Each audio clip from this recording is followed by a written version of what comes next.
Welcome back সাগর technical.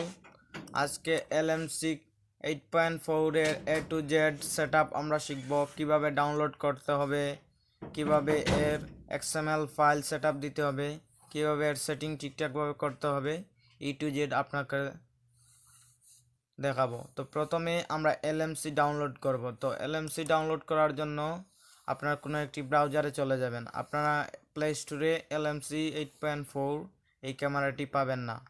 তো আমি একটি ব্রাউজার ওপেন করে নিলাম, আমার এখানে ক্রোম ব্রাউজার। তো এলএমসি 8.4 এই লেখাটি লিখে সার্চ করবেন। তো এই লেখাটি লিখে সার্চ করলে এখানে বিভিন্ন ধরনের সাইটে নিয়ে চলে আসবে। তো আপনি যে কোনো একটি সাইটে ক্লিক করবেন। তারপর এই যে এলএমসি দেখতে পাচ্ছেন 8.4 এ কিন্তু অনেক কিছু লেখা রয়েছে। তারপর এই সাইটে আমার মনে না রয়েছে, তো আমি প্রথম সাইটটিতে ঢুকছি। এই যে R13 এপিকে R18, এটি আপনার সেট যদি উন্নত মানের হয় তাহলে R18 পর্যন্ত সাপোর্ট করবে। আমার মোবাইলে R18 পর্যন্ত সাপোর্ট করে।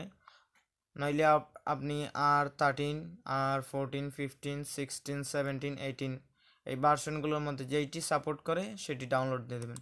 তো ডাউনলোডে ক্লিক করার পর এখানে যদি আপনার মোবাইলে 30 সাপোর্ট করে 13 দিবেন। তো 13-এ ক্লিক করলে এখানে আবার 4টি অপশন রয়েছে, তো আপনি যে কোনো একটি ডাউনলোড করবেন।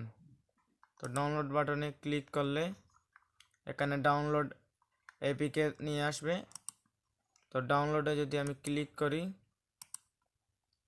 দেখতে পাচ্ছেন ডাউনলোড হওয়া কিন্তু আরম্ভ হয়ে গিয়েছে। তো আমার